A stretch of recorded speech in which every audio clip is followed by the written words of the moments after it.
David Denis Otero, soy estudiante de Ingeniería Electrónica. Voy a explicar la fase del componente práctico. Aquí vemos la red que nos fue proporcionada. Entonces tenemos el router de la CD1 con 2 switch y los elementos finales, y el router de la CD2 o CDB también con 2 switch y los elementos finales. Si ponemos aquí el mouse, podemos ver qué redes están activas. Como podemos ver, las 3 redes Gigabit Ethernet de la CDA están activas.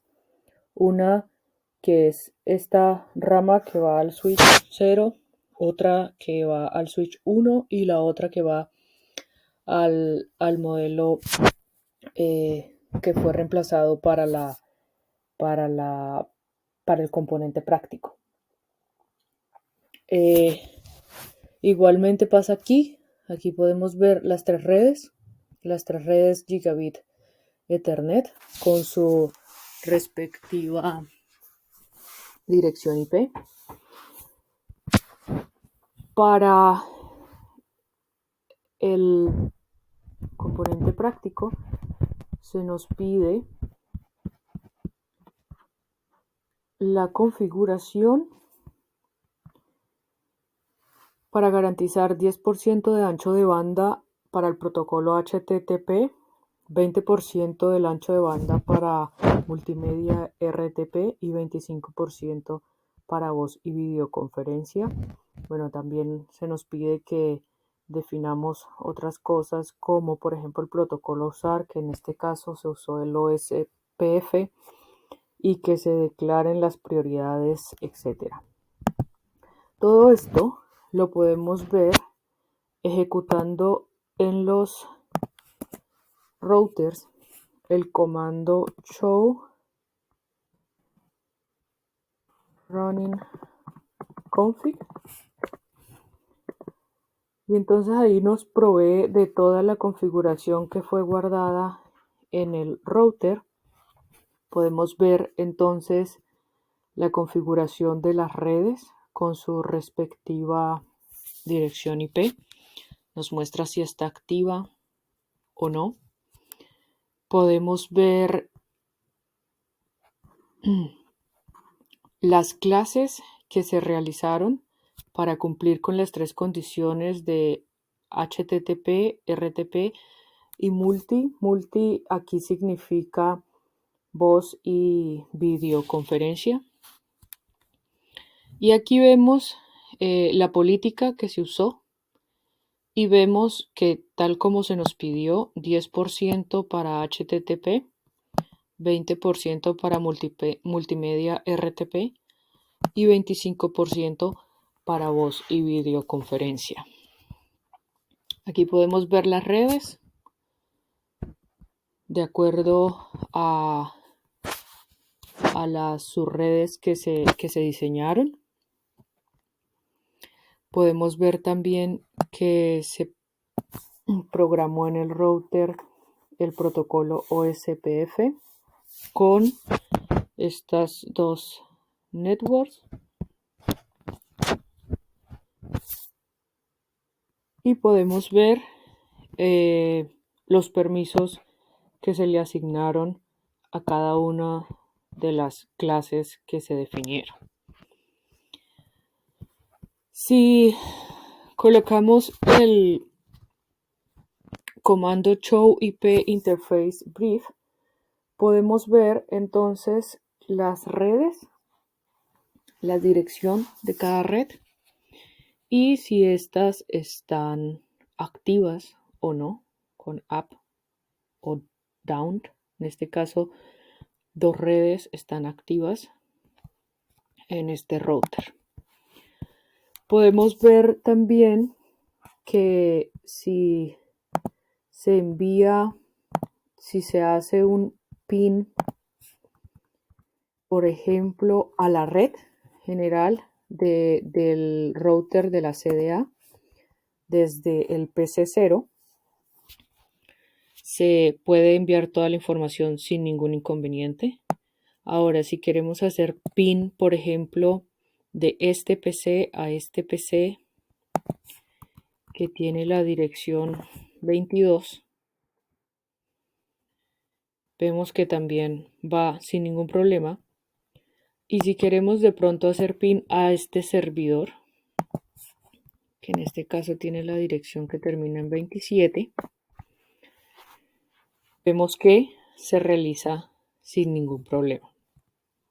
De esta manera vemos que las conexiones, el direccionamiento, el enrutamiento en general quedó bien realizado.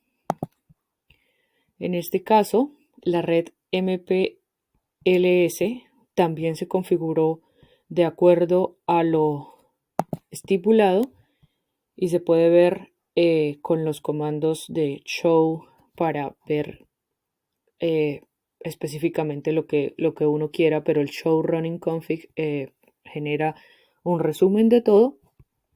Y ahora, para ver cómo funciona, vamos a hacer la simulación de un paquete que va a ir desde el PC 0 hasta el PC 7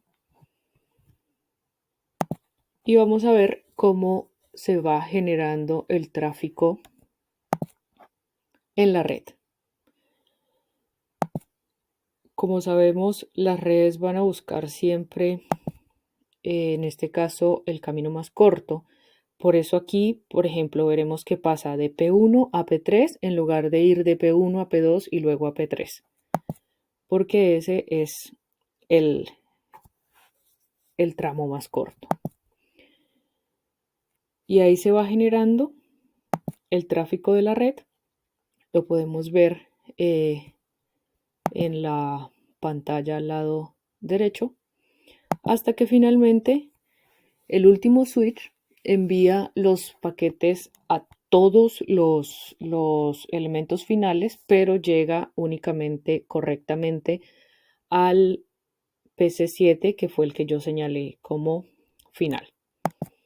Si seguimos viendo qué pasa con el paquete, entonces vemos cómo se regresa.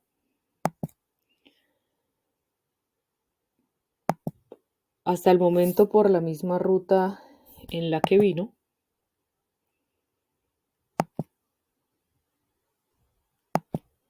Hasta que llega finalmente al PC0.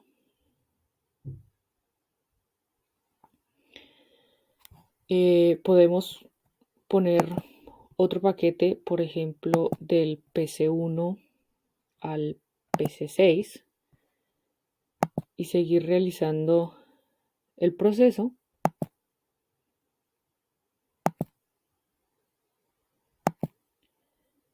Y de esta manera ver cómo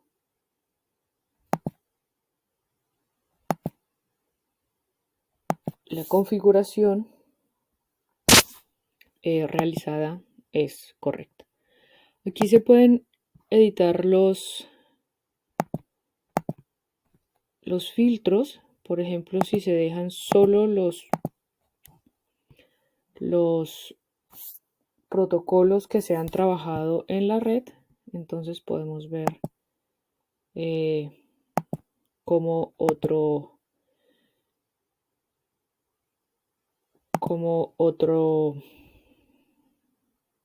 proceso se lleva a cabo en la red.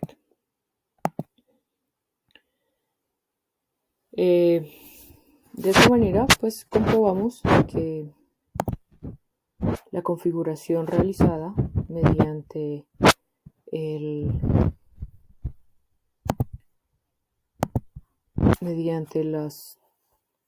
los comandos utilizados cumplió con el objetivo planteado y se pudo configurar en cada uno de los elementos todos los requerimientos solicitados. Si por ejemplo quisiera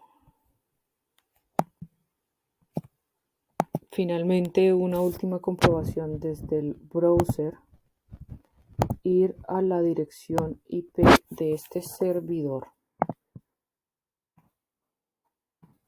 Puedo colocar la dirección IP, darle en Go y vemos cómo se alcanza el servidor. Otra forma de comprobar que la configuración fue exitosa. Esto es todo. Muchas gracias.